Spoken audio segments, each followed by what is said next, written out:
Nancey, you believe God created the universe? Yes. You believe there is evil in the universe? Yes. Do you believe God created evil? No. Now that you must explain. Yes.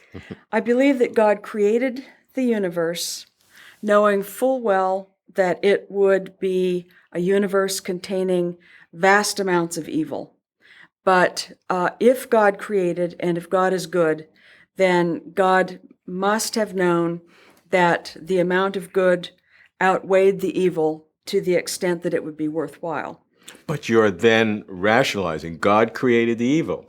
I asked you, God created the evil. You said no. Now you're telling me that God created evil, created good, and knew the good would outweigh the evil, so he said it's a good world. But God still created the evil. No, God created the world in such a way that it would produce the outcome that he wanted. And to put it in perhaps overly anthropomorphic terms, God wanted creatures with whom he could have a relationship, something like us. Okay. In order to have creatures like us, the universe had to be almost exactly the way it is, fine-tuning arguments.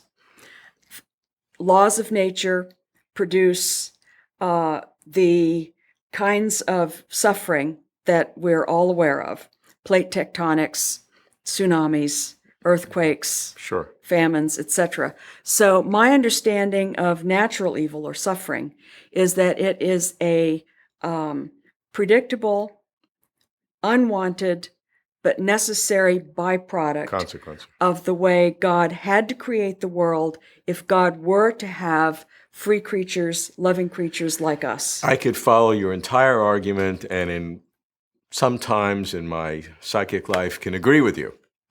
But when I do that, I come to the conclusion that God created the evil, and to avoid saying that sounds like philosophical timidity.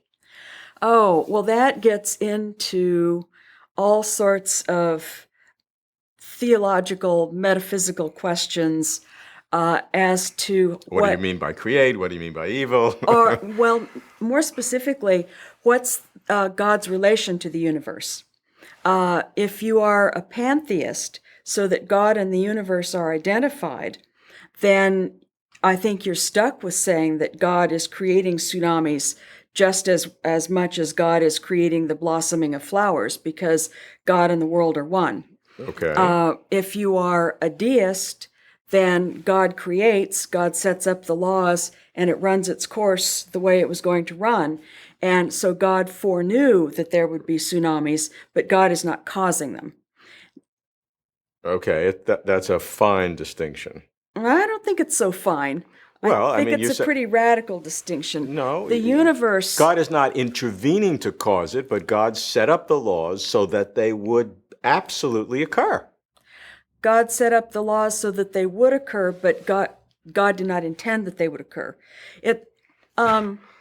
That is fine. But it's very significant. You do all sorts of things that have negative consequences. Just to take a really simple example, you flip on the light switch in your office so that you can work at your desk. Your intention is to turn on the light so that you can work. An unintended byproduct of that is that you're using up electricity. You're running up your electric bill. You're depleting the environment, et cetera, et cetera, et cetera. You are not intentionally doing those things, but that's a byproduct of an action that you are intentionally doing. Let me stick with your analogy. If I do that, and if I'm consciously thinking ahead of time that this is what I'm doing, I am depleting the environment in order to work. I'm saying, here are the two things I'm doing, but I am doing both of them. If I were conscious at the time, I wouldn't say that I have no responsibility for the depletion of the environment because I'm doing this and I don't want to do that, but I have to do that. You've changed my example to suit your purposes. Well, I've been known to do that. Yes.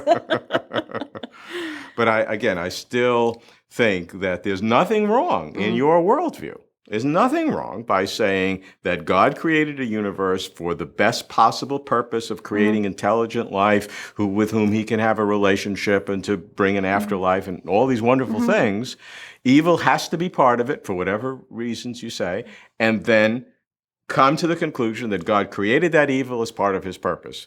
But theologians don't want to say that. Well, I think it sounds like splitting hairs to you, but I think it's a very significant difference, because it's a matter of whether you are attributing evil intent and evil action to God, or whether you are attributing the permission of evil to God, and assuming that God is just as grieved by that suffering as we are, only infinitely more so. I can accept everything that you just Okay. said. I can absolutely do that. God doesn't like evil. He's grieved. He's grieved more than we are by the evil.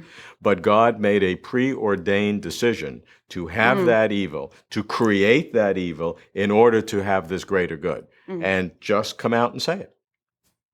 No. No, I think I'm sure that this sounds like a very fine verbal dispute, but I think it's an important one to maintain the distinction between an intentional action and an unwanted byproduct of an action that is intended.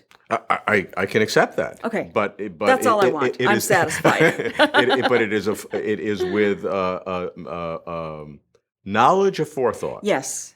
That I am creating this universe, and that all those evil things are part of it. I am creating it, and I'm doing it because I know the overall result is good. And by the way, I'm really grieved by this, but there's no choice. But I am doing it. I'm making an affirmative decision. My alternative was not to have anything at all. That's right. Maybe we can settle on that.